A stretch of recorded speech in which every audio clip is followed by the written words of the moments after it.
ကဲနောက်တစ်ခုကြည့်အောင်နောက်တစ်ခုကဘာလဲလို့ဆိုရင်ပင်စက်ခန္ဒီအထုဝတောပတ္တံတောအနုလောမိကံခန္တိပฏิလေပတိပင်စက်ခန္ဒီခန္ဓာ၅ပါးတို့ကိုအထုဝတောမခိုင်မာသောအနေထားအဖြစ်ခိုင်မာမှုမရှိသောအနေအဖြစ်ပတ္တံတောရှုမြင်သုံးသပ်တဲ့ယောဂီပုဂ္ဂိုလ်ဟာအနုလောမိကခန္တိအနုလောမိကခန္တိဉာဏ်ကိုပฏิလေပတိရတယ်ကိုယ်ခန္ဓာ၅ပါးကိုဘယ်လိုကြည့်ရအထုဝခိုင်မြဲတာတခုမှမရှိဘူးခိုင်ခန့်တာတခုမှမရှိဘူးလို့မြဲနေတာမရှိဘူးခိုင်နေတာမရှိဘူးဘာဖြစ်လို့လဲကြည့်တဗ္ဗဝဋ္ဌနိဗ္ဗာတိတာယခန္ဓာကိုယ်ကြီးဟာဘာနဲ့ဥပမာတူတုံးလို့ဆိုလို့ရှိရင်တစ်ပင်ကတသီးလေးတွေဟာနော်အပွင့်ကနေပြီးအသေးလေးဖြစ်စားလဲကျွေးနိုင်တာပဲအသေးလေးပြီးပြီးလှမ်းတာဖြစ်ပြီးတော့မှလဲကျွေးနိုင်တာပဲအစိတ်လေးထည့်ပြီးတော့မှလဲကျွေးနိုင်တာပဲမှဲ့ပြီးတော့လဲကျွေးနိုင်တာပဲဟောခန္ဓာကိုယ်ကြီးကလည်းတူတူပဲအခိုက်တန့်နေအားလုံးမှလဲပြိုလွဲသွားနိုင်တယ်ဆိုပါစို့မွေးလာပြီးတော့တစ်နှစ်သားအတွင်းမှလဲသေဆုံးသွားနိုင်တယ်နှစ်နှစ်သားအတွင်းမှလဲသေဆုံးသွားနိုင်တယ်ဘဝရဲ့ဆယ်စုတွေနဲ့ကြည့်လိုက်မယ်ဆိုရင်ပထမဆယ်စုနှစ်တစ်ကနေပြီးတော့30အထိမန္တဓတကလို့ခေါ်တယ်အမှန်တန်နုနယ်တဲ့အရွယ်လေးမှလည်းပဲလူဟာသေဆုံးသွားနိုင်တယ်မတည်မြဲပုံကိုပြောတာသေဆုံးသွားနိုင်ခိတ္တဓတကလို့ခေါ်တယ်17နှစ်ကနေအနှစ်20အသက်20အတွင်းမှလည်းလူဟာသေဆုံးသွားနိုင်ဝဏဓတကလို့ခေါ်တဲ့အစင်းလှပတဲ့20တနှစ်ကနေ30အထိဒီဆယ်စုနှစ်အတွင်းမှာလည်းလူဟာသေဆုံးသွားနိုင်တယ်30နှစ်က40လို့ဆိုတဲ့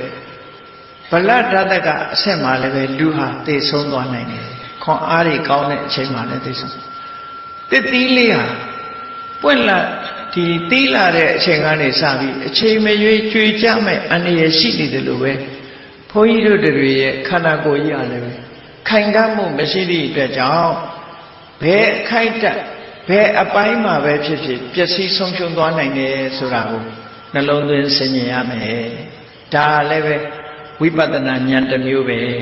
ဒီလိုဆင်ခြင်နိုင်ရမယ်လို့ဒီလိုပြောတာနော်ဝိပဿနာဉာဏ်ပဲ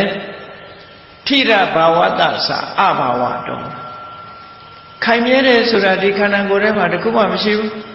ရုပ်အနေလည်းမခိုင်မြဲဘူးစိတ်အနေတွေကလည်းမခိုင်မြဲဘူးမခိုင်မြဲတာကြည့်ရုပ်ဆိုတာစောစောကပြောရသလိုမအိုခင်ကတစ်မျိုးအိုးလာတော့တစ်မျိုးယောဂမဖြစ်ခင်ကတစ်မျိုးဖြစ်လာတဲ့အခါတစ်မျိုးမသေးခင်ကတစ်မျိုးသေးလာတဲ့အခါတစ်မျိုးဘယ်ရာမှခိုင်မြဲတော့တာမရှိဘူးနာအနေနဲ့ပြောမယ်ဆိုရင်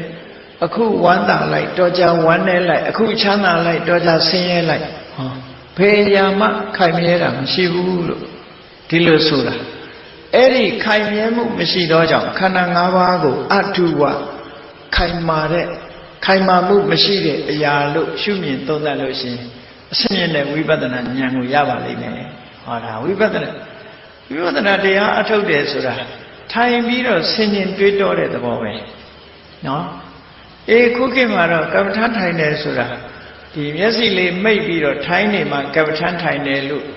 အဲ့ဒါတမာတိကျင့်တဲ့အခါမှာတော့ဒီလိုတည်တည်ငြိမ်ငြိမ်တမြင်ခွေပြီးတော့တမာတိရအောင်လုပ်တဲ့ဟာတော့မှန်တယ်ဝိပဿနာကြတော့ဒီလိုမဟုတ်ဘူးလမ်းလျှောက်ရင်လည်းအာထုတ်လို့ရတယ်ထိုင်နေရင်လည်းအာထုတ်လို့ရတယ်လက်ရောက်နေရင်လည်းအာထုတ်ရတယ်စားနေရင်သွားနေရင်အချိန်မရွေးစိတ်ထဲမှာဆင်ញင်သုံးသပ်နေတာဒါဝိပဿနာဒီလိုဆိုလိုတာနော်ထိုင်တာကိုအဓိကထားပြီးပြောလို့ကမ္မထထိုင်တယ်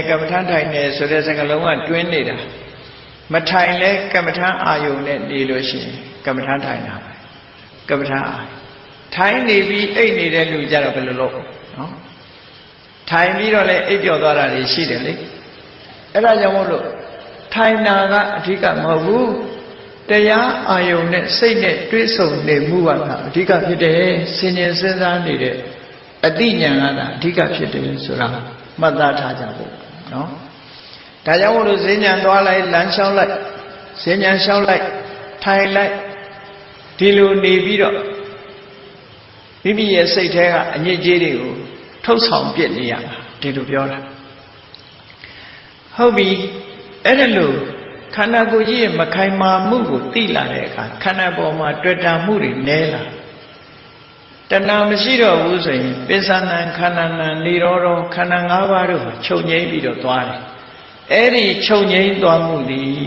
ဒုဝါနိဗ္ဗာန်တိတကယ်ကိုခိုင်မာတဲ့နိဗ္ဗာန်တရားပဲလို့ပတ္တန်တော်ရှုမြင်တဲ့ပုဂ္ဂိုလ်သည်တမ္မတ္တနိယမတမ္ပတ္တနိယမလို့ဆိုတဲ့မက်စိတ်တို့ဥက္ကမတိဝင်ရောက်နိုင်တယ်လို့ဟော